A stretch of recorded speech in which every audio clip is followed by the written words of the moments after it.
গেৰুৱা বসন পিন্ধিলে আছু নেতা শংকৰজ্যোতি বৰুৱাই ২৪ জানুৱাৰী সন্ধিয়া বাজপেয়ী ভৱনত যোগদান কাৰ্যসূচী অনুষ্ঠিত হয়।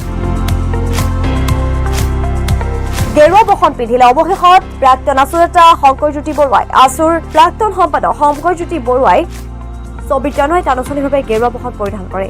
৫০ শতাধিক অধিক লোকৰ সৈতে বাজপেয়ী ভৱনত অনুষ্ঠিত হয় শংকৰজ্যোতি বৰুৱাৰ লগতে ১৯ জন যোগদান কাৰ্যসূচী।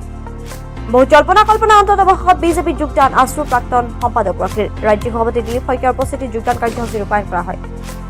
ৰাজ্যিক সভাপতিৰ পৰা গেৰুৱা বসন পৰিধান কৰি সংবাদ মাধ্যমৰ আগত নিজৰ মত প্ৰকাশ কৰাৰ লগতে সাংবাদিকৰ প্ৰশ্ন উত্তৰ দিয়াৰ কথা সদৰি কৰে। লগতে বহুকেইজন আছুৰ প্ৰাক্তন সদস্যই এই কাৰ্যসূচীত যোগদানৰ কথাও ঘোষণা কৰে।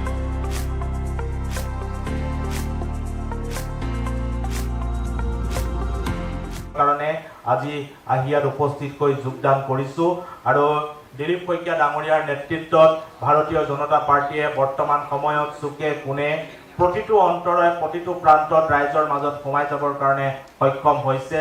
গতিকে তেখেতৰ নেতৃত্বত অনাগত দিনত দলে যিখিনি কাম কাজ আগবঢ়াব নিশ্চিতভাৱে সেই কাম কাজখিনি ৰাইজৰ উপকাৰৰ কাৰণে ৰাইজক উপকৃত কৰিবৰ কাৰণে সেৱাৰ মনোভাৱেৰে কাম কাজখিনি কৰি যাবৰ কাৰণে ভগৱন্তই যাতে শক্তি দিয়ে তাকে এই মুহূৰ্তত প্ৰাৰ্থনা কৰিছো আৰু ইয়াত উপস্থিত থকা সকলোকে পুনৰবাৰ প্ৰণিপাত জনাইছো।